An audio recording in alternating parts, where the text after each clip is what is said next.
iPhone 17, ang issue niya is no power. Bali ang history niya, habang charge pumutok yung adapter. Then, hindi na siya nabubuhay. Okay, testing natin.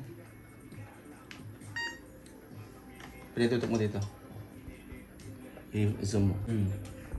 Testing natin sa ibang unit. Okay yung charging.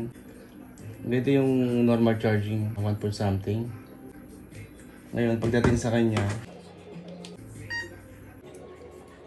0 to 5 milliamp lang.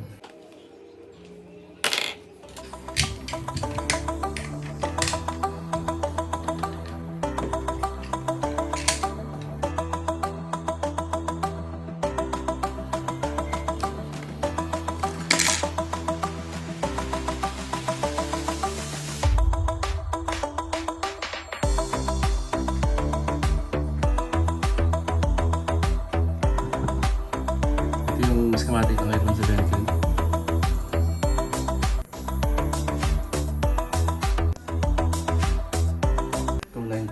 Normal.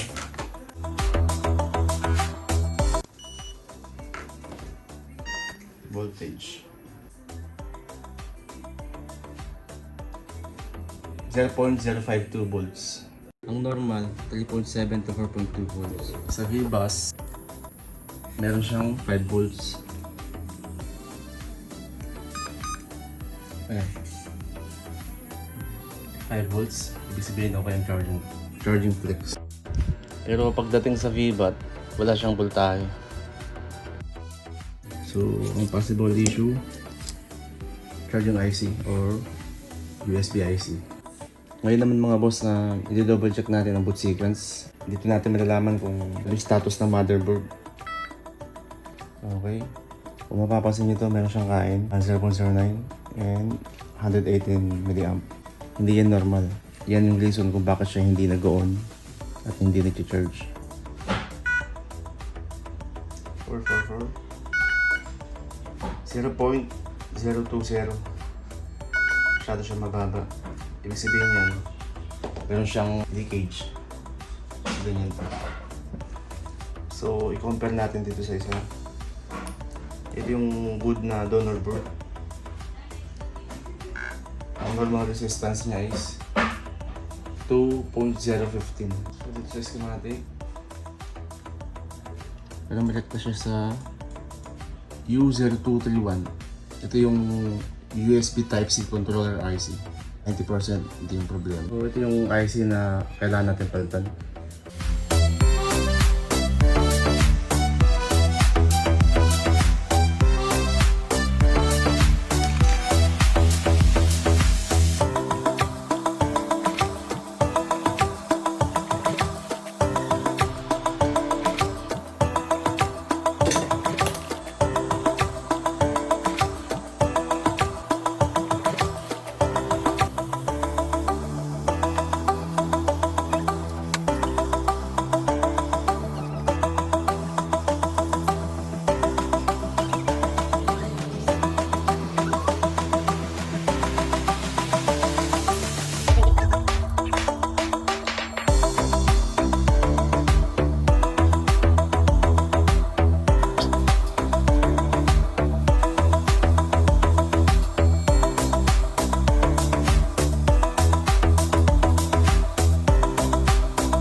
Ayos.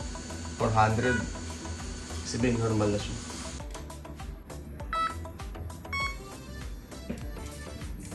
Okay. Kaya mga boss, kung mapapansin nyo, base sa panel draw at yung waveform niya, ibig sabihin yan, buhay na siya. Ngayon, susubukan natin i-testing ng nakakabit ng LCD.